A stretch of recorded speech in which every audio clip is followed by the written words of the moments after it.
Okay guys, तो आज हम डिस्कस करने वाले हैं IIT JAM 2025 economics PYQ discussion question number 51 से 60 तक।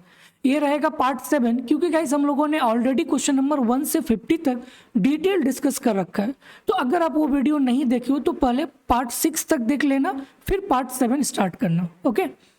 ओके गाइज, तो क्वेश्चन नंबर 51 आपको यहाँ पे गिवन है कि the value of derivative of the function y equal to x पे power ex at x equal to 1 is what, round off to 2 decimal places. ठीक है, तो गाइज जब भी अगर इस टाइप के प्रॉब्लम रहा ना तो दोनों तरफ लॉग ले लो।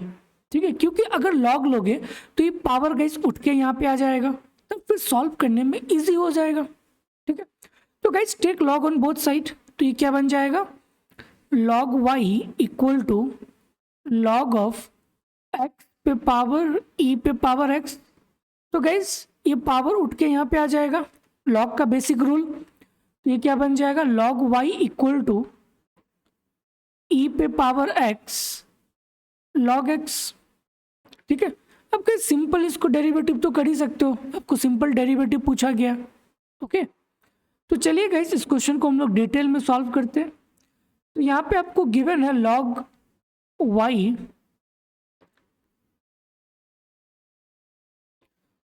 y इक्वल टू e पे power x into log x। तो गाइज अगर मैं इसको डेरिवेटिव करूंगा तो क्या होगा, 1/y dy/dx equal to, guys यहाँ पे प्रोडक्ट रूल यूज होगा। ओके, तो गाइज log x को एज इट इज रखो, इसको डेरिवेटिव करो तो ये क्या हो जाएगा, e पे पावर x प्लस e पे पावर x को एज इट इज रखो, फिर log x का डेरिवेटिव लो तो ये क्या बन जाएगा, 1/x। सिंपल।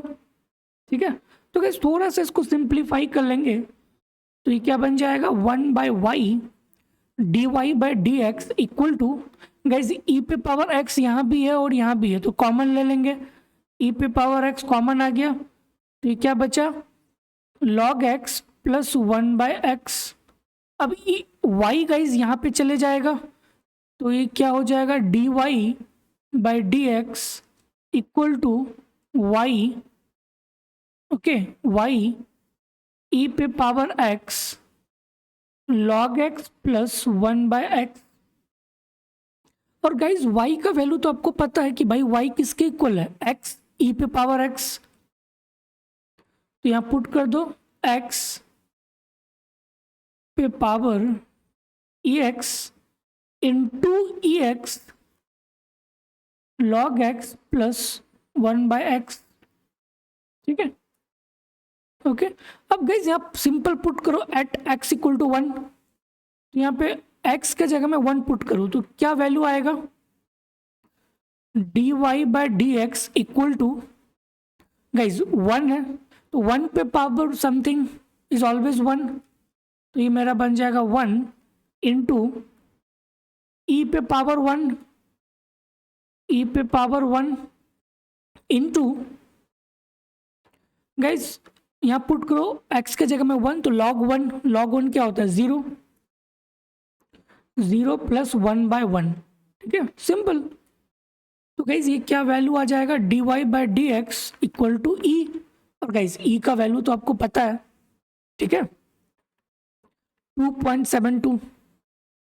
ओके, तो करेक्ट आंसर क्या बन जाएगा, 2.72। गाइज मैं फिर से बोल रहा हूं, जब भी इस टाइप के अगर क्वेश्चंस आपको मिले ना और डेरिवेटिव पूछा जाए तो दोनों तरफ लॉग ले लेना, take log on both side, उसके बाद सिंप्लीफाई कर देना, बहुत ही इजी हो जाएगा। तो हम लोगों ने वही चीज यहाँ पे किया, दोनों तरफ लॉग लिए तो ये पावर उठ के यहाँ पे आ गया, तो ये इक्वेशन बन गया log y equal to e पे power x into log x। अब गाइज इसको सिंपल डेरिवेटिव कर दो तो इसका क्या बन जाएगा, 1/y into dy/dx equal to, अब यहाँ पे गाइज इंटू है, यहाँ पे भी x है, यहाँ पे भी x है, और हम x के रिस्पेक्ट पे डेरिवेटिव कर रहे हैं, तो अब यहाँ पे यूज होगा आपका प्रोडक्ट रूल। तो गाइज यूज करो, इसको एज इट इज रखो, इसको डिफ्रेंशिएट करो तो ये तो सेम होता है, प्लस e पे पावर x को एज इट इज रखो, इसको डिफ्रेंशिएट करो 1/x, टेक e पे पावर x कॉमन, फिर ये y उठ के यहाँ पे आ जाएगा, तो ये इक्वेशन बन गया। और जहाँ पे भी x है वहाँ पे 1 पुट कर दो, तो आपको ई का वैल्यू आ जाएगा, और ई का वैल्यू तो आपको पता है कि भाई 2.72 होता है, तो करेक्ट आंसर हो जाएगा 2.72। ओके, तो 2.72। Okay okay guys, question number 52 आपको गिवन है कि the present value of A perpetual cash flow of 250 rupees per year discounted at the rate of 10% each year is what. तो हमें इसका गाइस निकालना प्रेजेंट वैल्यू, ठीक है। तो गाइस आपको पता है ना प्रेजेंट वैल्यू का फॉर्मूला क्या होता है, सी बाय आर, ठीक है। सी आपका गाइस होता है एनुअल कैश, ठीक है, दैट इज कैश, और आर आपका होता है discount rate, that is discount rate. तो गाइज आपको कैश पता है, डिस्काउंट रेट भी पता है, तो जस्ट यहाँ पुट कर दो तो आपको पी भी मिल जाएगा, मतलब प्रेजेंट वैल्यू। तो गाइज प्रेजेंट वैल्यू क्या आएगा, कैश कितना है 250 है, तो 250 डिवाइडेड बाय डिस्काउंट रेट कितना है 10%, 10% का मतलब 0.1। तो गाइज इसको सॉल्व करो तो ये आपका आ जाएगा 2500। तो करेक्ट आंसर क्या हो जाएगा यहाँ पे 2500। सिंपल, ये फार्मूला बेस्ड क्वेश्चन था गाइज, अगर आपको ये फार्मूला पता है you can solve the problem easily. Okay okay guys, question number 53 जो कि लेंदी है, economy saves 25% of its national income and invests a sum of rupees 1000 each year. The economy start with 10,000 as its initial national income. Assume that the consumption in any year depends on the income of the previous year. The national income of the economy after 10 years is what? Round off to 2 decimal places. ठीक है, तो guys यहाँ पे आपको given है कि जो initial income है कितना है 10,000। तो गाइज जो भी पहले गिवन इंफॉर्मेशन है मैं उस चीज़ों को लिखता हूँ। तो initial income that is Y not equal to 10,000, ठीक है। और गाइज यहाँ पे गिवन है कि जो सेव है 25%, मतलब सेविंग रेट। तो सेविंग रेट कितना है 25, मतलब 0.25, ठीक है, फाइन। और गाइज जो इन्वेस्टमेंट है पर ईयर 1000 ईच ईयर, तो इन्वेस्टमेंट कितना का है per year 1000, okay, each year, fine. और नंबर ऑफ ईयर्स कितना है 10, numbers of year, number of years है आपका 10, ठीक है। तो ये इंफॉर्मेशन आपको गिवन है।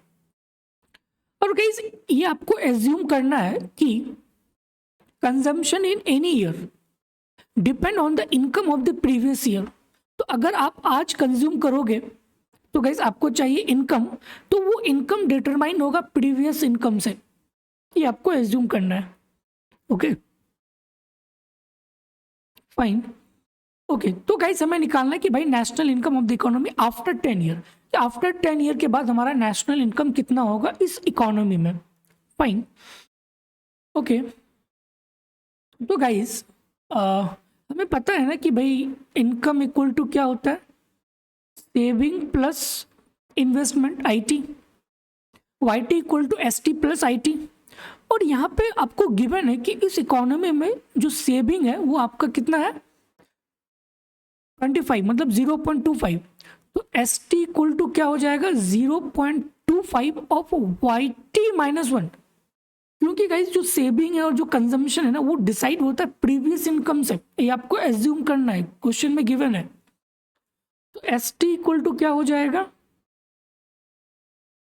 0.25 YT -1, ये आपका सेविंग है गाइस, ठीक है। तो कंजम्पशन कितना बन जाएगा CT इक्वल टू हो जाएगा 0.75, 0.75 ऑफ YT -1। भाई आपने इतना कंज्यूम क्या होगा, टोटल तो 1 होगा ना, ओके फाइन। गाइस MPS आपको 0.25 है, टोटल 1 है, तो MPC क्या हो जाएगा 0.75 होगा, fine, okay. Sorry not this is CT, okay, तो गाइज यहाँ पुट करो इसके वैल्यूज को, तो यहाँ पुट करोगे तो क्या हो जाएगा, Y T equal to consumption कितना है 0.75, 0.75 प्लस 0.75 वाई टी माइनस 1,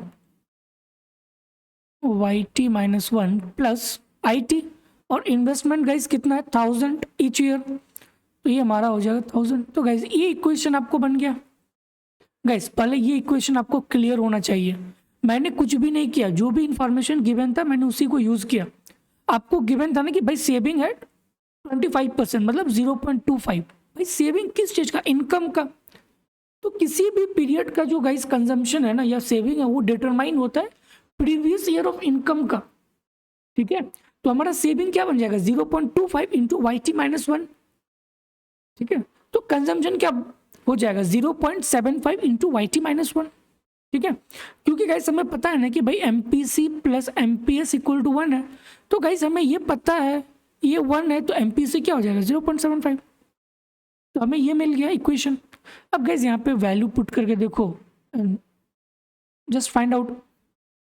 तो अगर मुझे ईयर 1 का निकालना है कि भाई ईयर 1 का कितना इनकम होगा, तो पुट करो टी के जगह में 1, तो 1 पुट करोगे तो क्या बन जाएगा 0.75 इंटू वाई जीरो प्लस 1000, और गाइज वाई जीरो मतलब वाई नॉट का हमें वैल्यू पता है, वाई नॉट का वैल्यू 10,000 है, तो जस्ट पुट करो यहाँ पे 0.75 इंटू 10,000 प्लस 1000, तो हमें ईयर 1 का इनकम मिल जाएगा।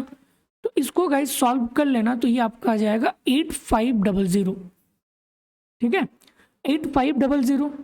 गाइज सिमिलरली अब मुझे y2 का निकालना है, फिर y3, y4, y5 till y10 तक का निकालेंगे, क्योंकि आपको क्वेश्चन में गाइज पूछा गया y10 का कि after 10 years what is the national income of this economy according to the given situations, ठीक है।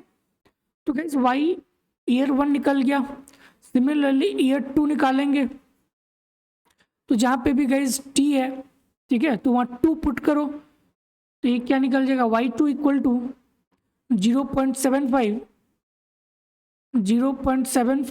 y 2 माइनस 1, तो ये क्या बन जाएगा y1 प्लस 1000,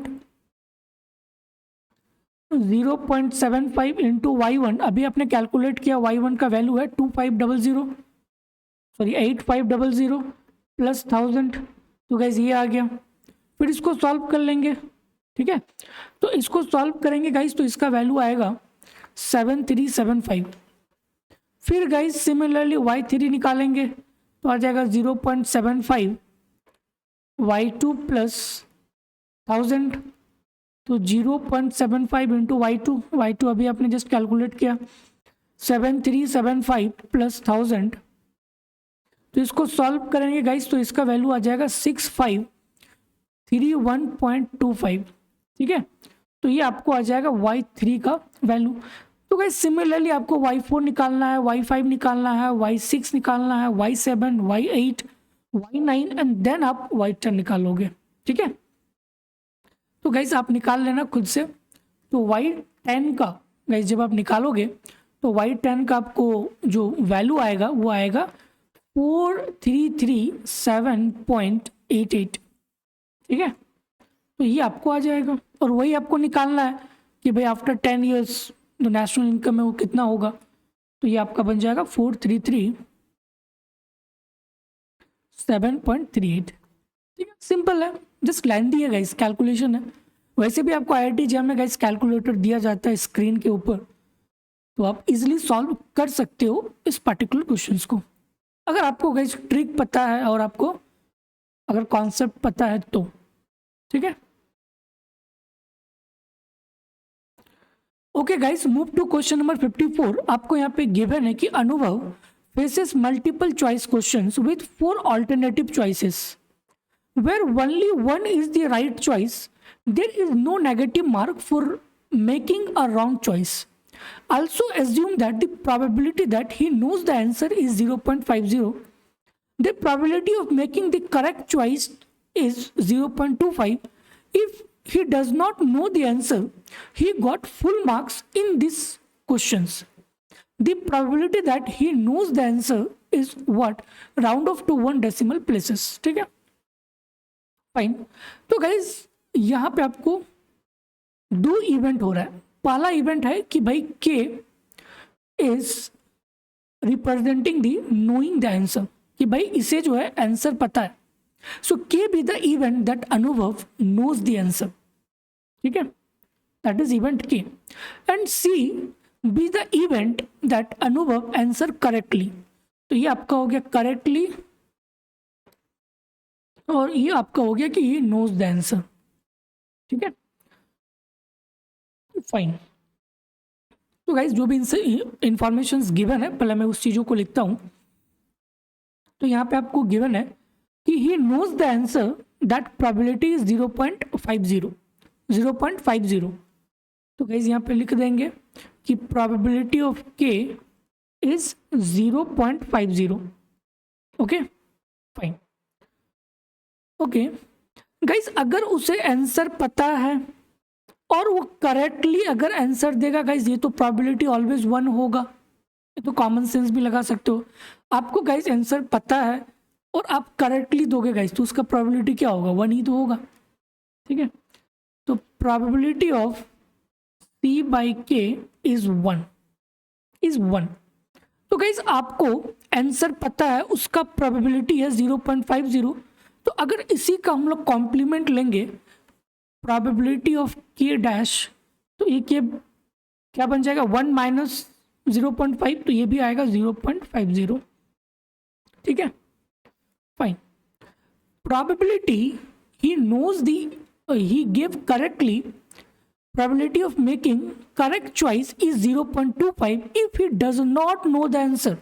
मतलब कि उसे आंसर पता नहीं है, फिर भी अगर वो करेक्टली चॉइस करता है तो उसकी प्रोबेबिलिटी है 0.25। ये क्या बन जाएगा, सी बाय के डैश। के डैश का मतलब है कि उसे आंसर पता नहीं है बट वो करेक्टली देता है, उसका प्रोबेबिलिटी है 0.25, 0.25, ठीक है। तो गाइज ये इंफॉर्मेशन आपको क्वेश्चन में गिवन है, ठीक है। और हमें गाइज यहाँ पे पूछा गया है कि भाई बताओ what is the probability he knows the answer, he knows the answer given that कि भाई वो करेक्टली होना चाहिए, गिवन दैट कि वो करेक्टली होना चाहिए, ये हमें निकालना है। तो गाइज करेक्टली कब कब आ सकता है, एक सिचुएशन तो यहाँ पे है और एक सिचुएशन यहाँ पे। तो गाइज हम लोग यहाँ पे यूज करेंगे बेस थ्योरम का। अगर इसका फॉर्मूला गाइज लिखे तो हम लोग लिख सकते हैं ना कि probability of K by C equal to आपका क्या होता है, probability of C by K into probability of के डिवाइडेड बाय प्रोबेबिलिटी ऑफ सी, ठीक है। तो ये जो नीचे में गाइज होता है ना, इसको हम लोग बोलते हैं total probability in Bayes theorem. मैं ऑलरेडी गाइज स्टेटिस्टिक्स में इसको डिस्कस कर रखा हूँ पूरे डिटेल में। तो अगर आपको गाइज वो वीडियो अगर देखना हो तो मैं प्लेलिस्ट में उसका लिंक दे दूंगा, जिसमें मैं स्टेटिस्टिक्स में गाइज डिटेल में डिस्कस कर रखा हूँ, ठीक है। तो गाइज ये हमारा बन जाएगा टोटल प्रोबेबिलिटी। टोटल प्रोबेबिलिटी का मतलब कि भाई सी जो है कहाँ कहाँ से आ रहा है, तो एक तो यहाँ से आ रहा है और एक यहाँ से आ रहा है, इसीलिए इसका नाम है कि वो टोटल प्रोबेबिलिटी, ठीक है। तो गाइज ये वैल्यू आपको पता है, ये वैल्यू भी पता है। अगर ये वैल्यू मिल जाए तो गाइज हमें आंसर मिल जाएगा, ठीक है। तो हमें क्या निकालना है, probability of C, C is correctly. तो करेक्टली गाइज दो चीज़ों से आ रहा है, मैं यहाँ पे लिखता हूँ नेक्स्ट पेज में। प्रोबेबिलिटी ऑफ सी दो चीज़ से आ रहा है, एक तो यहाँ से आ रहा है probability of C by K, probability C by K into probability of K plus probability of C by K dash into probability of K dash, ठीक है। तो गाइज ये वैल्यू तो आपको पता है, सी बाई के का वैल्यू 1 है, 1 इंटू, और guys he knows the answer that probability 0.5 plus probability C by K dash, C by K dash given है 0.25, पुट करो यहाँ पे 0.25 into probability of K dash भी गाइज आपको गिवन है 0.50, इसको गाइज सॉल्व कर लेंगे तो इसका वैल्यू आ जाएगा 0.625, ठीक है 0.625। तो गाइज आपको ये वैल्यू मालूम चल गया, तो जस्ट फार्मूला में पुट कर दो, तो ये वैल्यू आपको मालूम चल गया, ये वैल्यू ऑलरेडी पता है, ये वैल्यू भी मालूम है, तो जस्ट फार्मूला में पुट करो। तो probability of K by C equal to C by K, C by के का वैल्यू 1 है, तो यहाँ 1 पुट कर देंगे, प्रोबेबिलिटी ऑफ के 0.5, तो ये क्या बन जाएगा 1 इंटू 0.5, तो यहाँ पे लिखते हैं 1 into 0.5 divided by probability of C, और अभी हम लोगों ने कैलकुलेट किया कि इसका वैल्यू है 0.625, तो यह आ जाएगा 0.625। गाइस इसको सॉल्व कर लेना, इसको सॉल्व करोगे तो इसका वैल्यू आ जाएगा 0.8, ठीक है 0.8, तो इसका करेक्ट आंसर हो जाएगा 0.8, ठीक है सिंपल। गाइस ये आपका बेस थ्योरम पे बेस्ड था, तो अगर आपको बेस थ्योरम आता है then you can solve the problem easily. Okay okay guys, question number 55 आपको गिवन है कि you are tossing a fair coin repeatedly until head appears. The expected number of tosses required for a head to appear is what? ठीक है, तो guys आपने कोई coin को उछाला, तो भाई ये कुछ भी आ सकता है, हेड भी आ सकता है और टेल भी आ सकता है, बट यहाँ पे आपको गिवन है कि जब तक हेड ना आए तब तक आप उछालते रहो। Okay, you are tossing a fair coin repeatedly until a head appears. Then हमें निकालना है कि what is the mean value of the tosses required to head to be an appears. तो guys let's suppose कि आपने एक बार उछाला तो head आ गया, दूसरा बार उछाला तो सेकंड टाइम है ना भाई, ये हेड आना ही चाहिए, चाहे इधर टेल आया हो कोई दिक्कत नहीं है। सिमिलरली तीसरा बार आपने उछाला तो भले यहाँ पे टेल आ जाए बट यहाँ पे हेड आना चाहिए।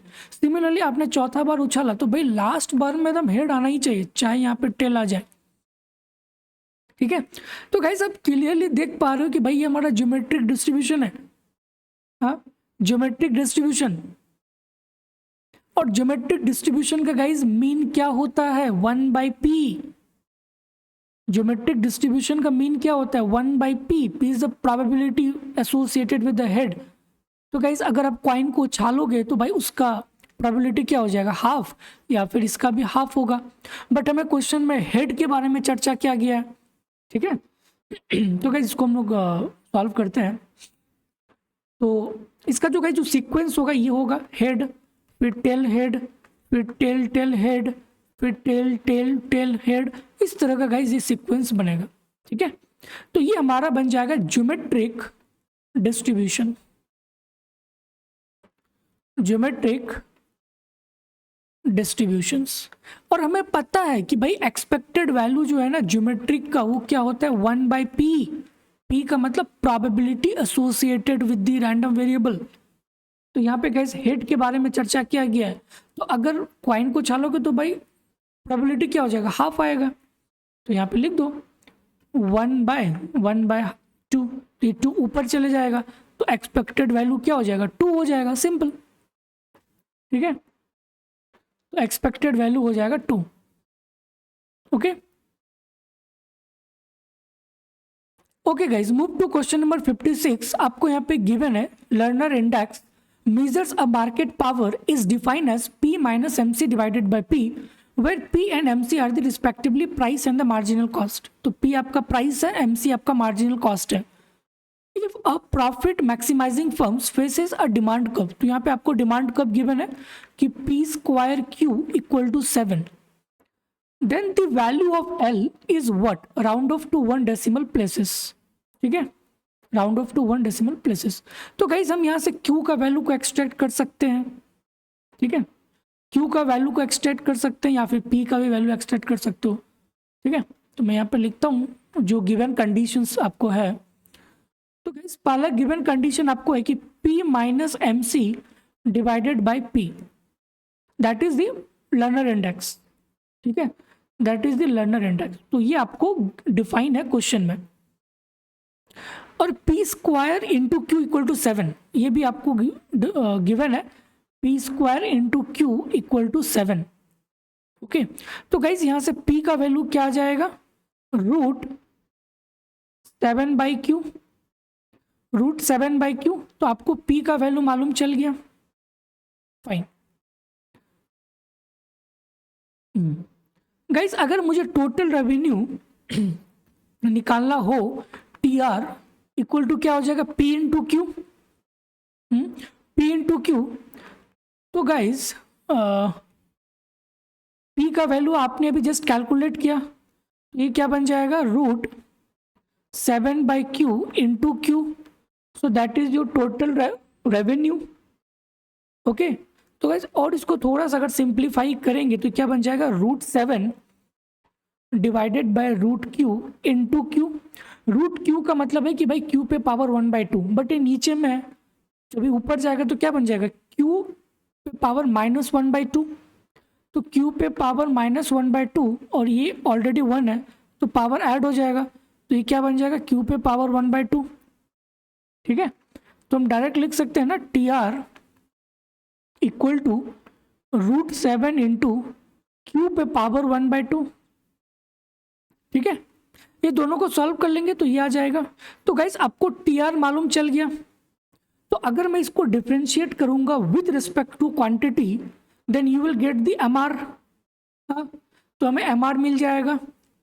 अगर हम इसको डिफ्रेंशिएट करेंगे TR को विद रिस्पेक्ट टू Q, तो गाइस इसको डिफ्रेंशिएट करो, कितना आएगा, √7 तो कांस्टेंट है तो ये तो कांस्टेंट ही रहेगा, इनटू अगर इसको डिफ्रेंशिएट करेंगे तो क्या बन जाएगा, 1/2 Q पे पावर -1/2। Q पे पावर -1/2, तो आपका यहाँ पे MR वैल्यू आ गया √7 डिवाइडेड बाय 2√Q। तो गाइस आपको MR मालूम चल गया और आपको प्राइसेस भी मालूम है, बट लर्नर इंडेक्स के लिए गाइस आपको MC चाहिए, बट हमें पता है ना कि भाई MR इक्वल टू MC होता है प्रॉफिट मैक्सिमाइजिंग फर्म्स के लिए। हाँ, for profit maximising firms MR must be equal to MC। तो भाई MR तो आपको पता है √7/2√Q, तो ये किसके इक्वल हो जाएगा, MC के इक्वल हो जाएगा। तो गाइस आपको MC मालूम चल गया और प्राइसेस भी आपको मालूम है, तो यहाँ पुट करो लर्नर इंडेक्स में, तो आपको इसकी वैल्यू मिल जाएगा। ठीक है, तो guys after putting the value of L, so L equal to क्या है, P, और P का वैल्यू क्या है, √7/Q, तो यहाँ पुट करो √7/Q माइनस MC, और MC गाइज अभी आपने कैलकुलेट किया, √7/2√Q, √7/2√Q divided by price, और प्राइस तो गाइज आपको पता है √7/Q। अब गाइज इसको थोड़ा सा सिंप्लीफाई कर लेंगे तो आपको इसकी वैल्यू मिल जाएगा। ठीक है, तो गाइज √7/Q यहाँ भी है, √7/Q यहाँ पे भी है, तो इसको कॉमन ले लो, तो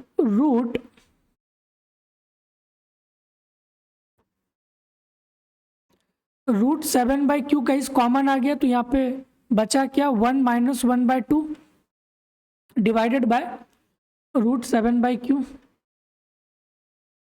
तो गाइज ये कैंसिल हो जाएगा, बचेगा क्या, हाफ का मतलब है 0.5। ओके, तो करेक्ट आंसर हो जाएगा 0.5। द वैल्यू ऑफ L मतलब लर्नर इंडेक्स जो आपको डिफाइन है, तो इसका वैल्यू हो जाएगा 0.5। ठीक है गाइस, सबसे पहले हम लोगों ने प्राइस को एक्सट्रैक्ट किया, फिर हमें चाहिए था MC, बट MC तो गाइस हमें गिवन नहीं है, तो सबसे पहले हम लोगों ने निकाला MR, फिर इसको डिफ्रेंशिएट किया तो हमें MR मिल गया। और हमें पता है कि भाई किसी भी फर्म्स का जो प्रॉफिट मैक्सिमाइजिंग कंडीशन होता है that is MR equal to MC, तो हमें MC मालूम चल गया जस्ट आफ्टर पुटिंग। ठीक है, ओके गाइस, क्वेश्चन नंबर 57 आपको गिवन है कि demand curve for a commodity in your consumption basket is given by this thing. ठीक है, तो ये आपको यहाँ पे गिवन है कि P² Q पे power 5 equal to 392.67। Absolute value of your own price elasticity of a demand for this commodity will be what? Round off to 1 decimal places. Guys, elasticity हमें पता है ना, इलास्टिसिटी क्या होता है, D Q by D P into P by Q, ठीक है fine. तो गाइज इसका मतलब है कि हमें D Q by D P का वैल्यू निकालना होगा, तभी हम प्राइस इलास्टिसिटी निकाल पाएंगे। तो गाइज अगर हम यहाँ पे क्यू का वैल्यू एक्सट्रैक्ट कर लेंगे, फिर उसको डिफ्रेंशिएट कर देंगे विथ रेस्पेक्ट टू पी, तो हमें ये वैल्यू मिल जाएगा, फिर देन कैंसिल आउट कर देंगे तो हमें इसकी वैल्यू मिल जाएगा। ओके, तो गाइज यहाँ एक्सट्रैक्ट करो, हम लिख सकते हैं ना कि Q equal to 392.67 divided by P square पे पावर 1/5। जस्ट यहाँ से एक्सट्रैक्ट करो Q का वैल्यू, ठीक है। तो गाइज हम लोगों ने क्या किया कि भाई Q का वैल्यू को एक्सट्रैक्ट कर लिया, तो Q का वैल्यू आया 392.67 डिवाइडेड बाय पी स्क्वायर पे पावर 1/5, ठीक है, पे पावर 1/5। गाइस अब इसको डेरिवेटिव करो D Q by D P. अच्छा इसको और थोड़ा सा सिंप्लीफाई कर लेते हैं, तो ये क्या आ जाएगा 392.67 पे पावर 1/5 इंटू गाइस ये ऊपर चले जाएगा तो क्या बन जाएगा p पे पावर -2/5, p पे पावर -2/5। अब गाइस इसको मान लो a कि भाई ये क्या है, a के इक्वल है, ठीक है, इसको मान लो कि a के इक्वल है। तो अब क्या बन जाएगा q equal to a p पे पावर -2/5, ठीक है। ओके अब गाइस इसको डिफ्रेंशिएट करो D Q by D P, तो गाइस क्या होगा -2/5, ये तो कांस्टेंट है तो एज इट इज रहेगा, एंड p पे पावर -2/5 -1, तो ये आपका बन जाएगा -7/5, तो ये आपका आ जाएगा -7/5। तो गाइस इसका वैल्यू आपको मालूम चल गया, ठीक है, इसका वैल्यू आपको मालूम चल गया। जस्ट पुट करो यहाँ पे, just put it, elasticity value equal to D Q by D P था ना, D Q by D P, और इसका वैल्यू अभी हम लोगों ने जस्ट कैलकुलेट किया -2/5 ए पी पे power -7/5 into P by Q. तो गाइस p को एज इट इज रखो डिवाइडेड बाय q, और q का वैल्यू आपने ऑलरेडी निकाल, ठीक है, ये वाला, ठीक है, तो जस्ट पुट करो ये वाला 396.75 डिवाइडेड बाय पी स्क्वायर पे पावर 1/5, ठीक है। तो after putting into the formula guys you will get this thing, ठीक है, तो आपको ये मिल जाएगा। तो मैं नेक्स्ट पेज में लिखता हूँ कि E P equal to -2/5 A P पे पावर -7/5 ना, गैस कैलकुलेशन देख लेना, ठीक है, -7/5 इंटू गैस पी तो एज इट इज है तो पी एज इट इज रहेगा, फाइन। गैस 3.96.75 अगर मैं ये वाला को ब्रेक करूं इस वाले को, तो ये क्या, इसको हम ऐसे लिख सकते हैं 396.75 पे पावर 1/5 इंटू 1/p स्क्वायर पे पावर 1/5, अलग अलग लिख सकते हैं ना, तो ये आ जाएगा। और इसको गाइस हम लोगों ने ऑलरेडी एज्यूम किया है कि भाई ये किसके इक्वल है, a के इक्वल है, ठीक है।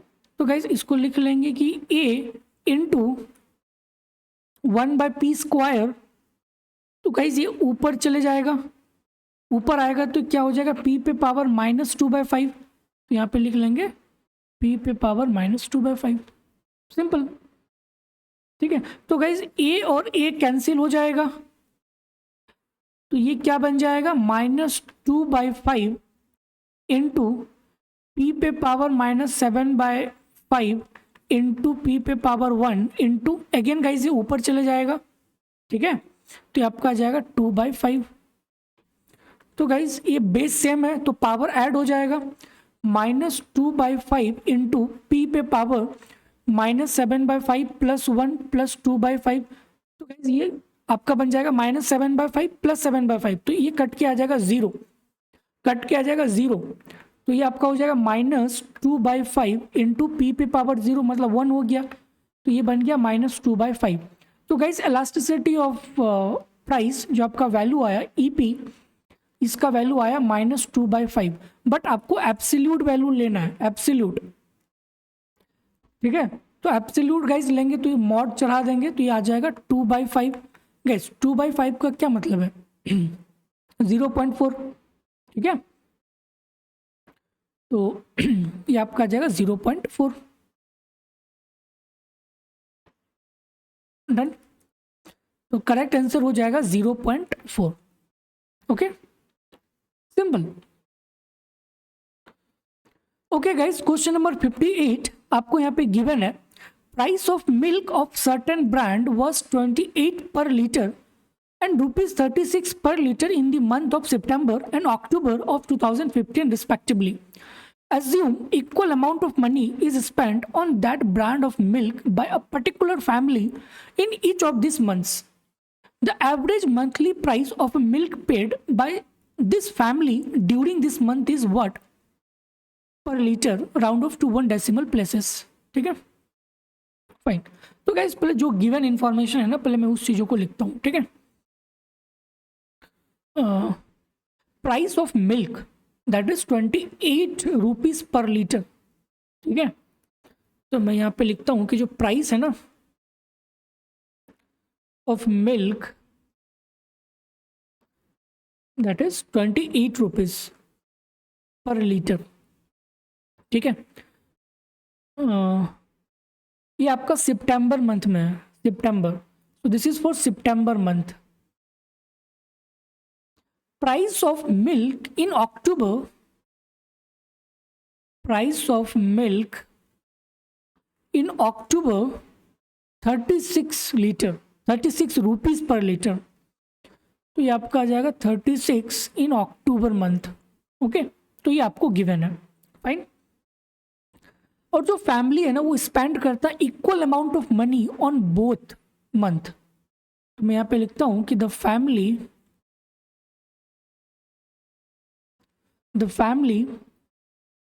spends equal amounts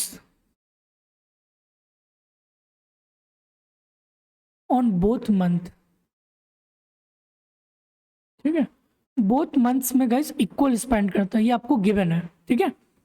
assume amount of money is spent on that brand of milk particularly of the family each month of this month. Okay, fine.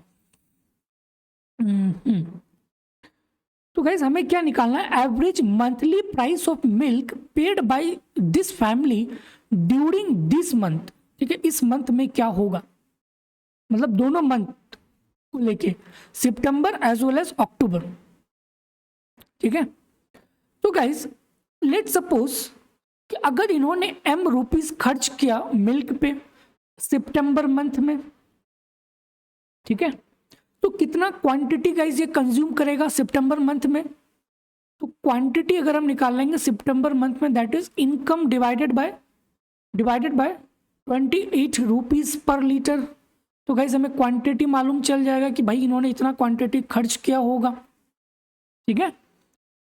Similarly guys in month October Q2 equal to, क्योंकि guys income same होना चाहिए दोनों month में, क्योंकि ये आपको assume करना है, ये आपको गिवन है, तो इसीलिए हम यहाँ पे M1 और M2 नहीं लेंगे बल्कि एक फिक्स इनकम लेंगे, क्योंकि क्वेश्चन में गिवन है तो दोनों का जो एक्सपेंडिचर है वो सेम होना चाहिए, ठीक है।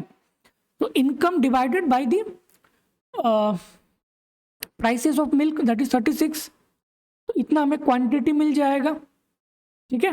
तो गाइस टोटल क्वांटिटी कितना होगा, total quantity that is Q1 plus Q2, तो ये हमारा बन जाएगा m/28 प्लस m/36, ठीक है, that is your total quantity. Guys similarly अगर हम निकालेंगे कि what is the money spent during this 2 month, तो फर्स्ट मंथ में गाइस कितना इनकम था m, सेकेंड मंथ में भी इनकम m होगा, क्योंकि हमें ये चीज एज्यूम करना है, क्वेश्चन में गिवन है। तो जो टोटल मनी जो स्पेंड होगा okay on this 2 month it is equal to 2m। तो टोटल मनी जो स्पेंड होगा over two month equal to क्या हो जाएगा m प्लस m दैट इज 2m। तो गाइज हमें निकालना क्या एवरेज कि what is the monthly price of milk. Okay average monthly price of milk. तो गाइज हमें निकालना है पी एवरेज। तो पी एवरेज हो जाएगा कि भाई total money spend divided by total milk consume.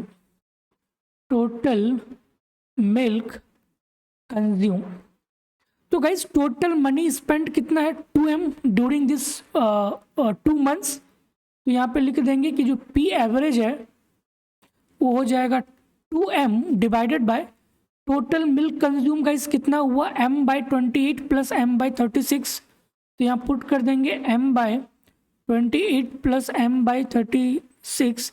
तो गाइज m कॉमन ले लेंगे तो ये कैंसिल हो जाएगा। अब इसको सिंपल सॉल्व कर लेंगे, ठीक है।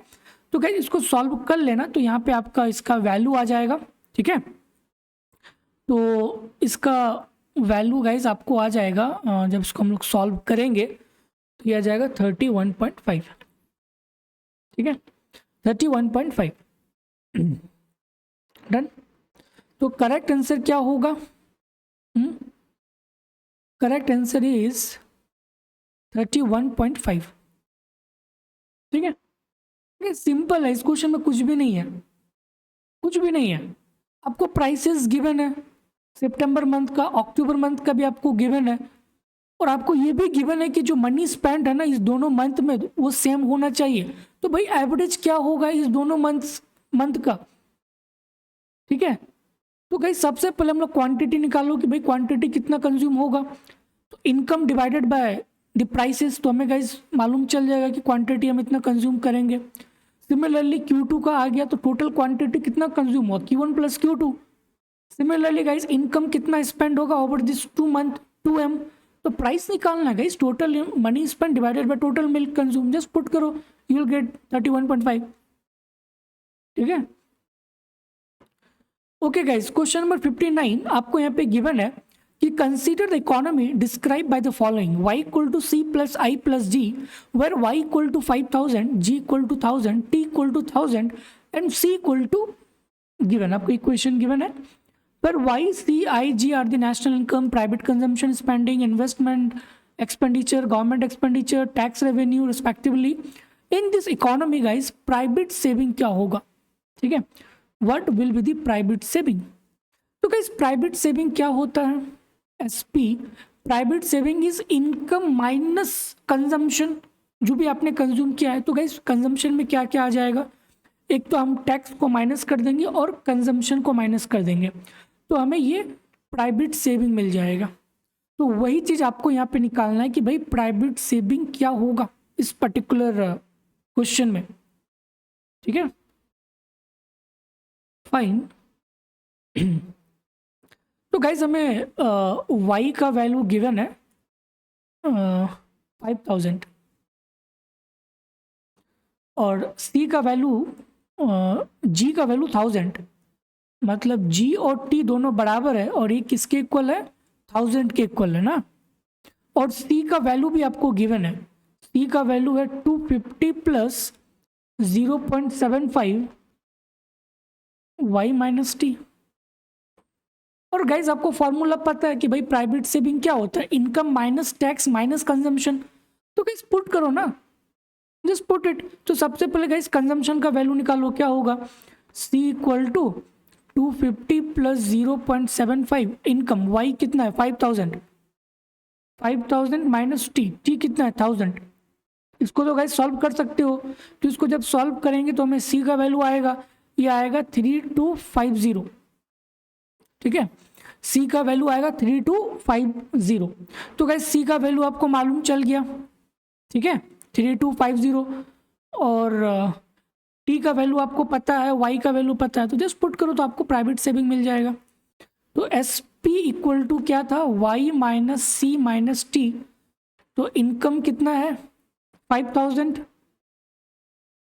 माइनस कंजम्पशन अभी आपने कैलकुलेट किया 3250 माइनस टैक्स, टैक्स आपने 1000 गिवन है, सिंपल। ठीक है, तो इसको सॉल्व करेंगे तो ये आ जाएगा 750। तो करेक्ट आंसर हो जाएगा 750। Okay, simple. Okay guys, move to last question. Last question आपको गिवन है कि matrix A equal to, given है कि 4 -1 12 -3, the value of the determinant of A पे पावर 5 इज व्हाट। तो गाइज अगर मैं इसका डिटर्मिनेंट निकालूंगा तो क्या होगा, निकालो इसका डिटर्मिनेंट, -12 प्लस 12। तो गाइज डिटर्मिनेंट क्या आ गया, 0 आ गया। The value of determinant is 0, simple. तो मैं यहाँ पे लिखता हूँ कि determinant of this matrix A is 0। और हमें क्या पूछा गया है कि भाई डिटर्मिनेंट ऑफ ए पे पावर 5। तो गाइज अगर डिटर्मिनेंट ए पे पावर n हो तो हम लोग इसको ऐसे लिख सकते हैं ना कि डिटर्मिनेंट ऑफ ए पे पावर n, ठीक है। तो गाइस डिटर्मिनेंट आपको 0 है, तो 0 पे पावर n क्या हो जाएगा, 0, और n 5 है, तो 0 पे पावर 5 क्या हो जाएगा, आपका 0 ही होगा। ठीक है, तो करेक्ट आंसर क्या हो जाएगा, 0। गाइस ये बहुत इंपॉर्टेंट है, इसको याद रखना। ठीक है, इस चीज़ों को याद रखना। डिटर्मिनेंट ऑफ ए पे पावर n होता है डिटर्मिनेंट ऑफ ए पे पावर n, और हमें गाइज हमें यहाँ पे क्या निकालना है, ए पे पावर 5, मतलब n की जगह में 5 लेंगे।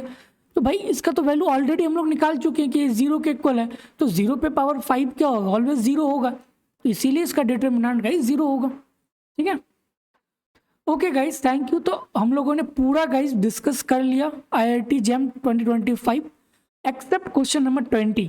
ठीक है, तो गाइज 20 मैं आज या कल तक अपलोड कर दूंगा। तो क्वेश्चन नंबर 1 से 60 तक हम लोगों ने पूरे डिटेल डिस्कशन किया गाइज। पार्ट 7 तक हम लोगों ने गाइज इसको डिस्कस किया।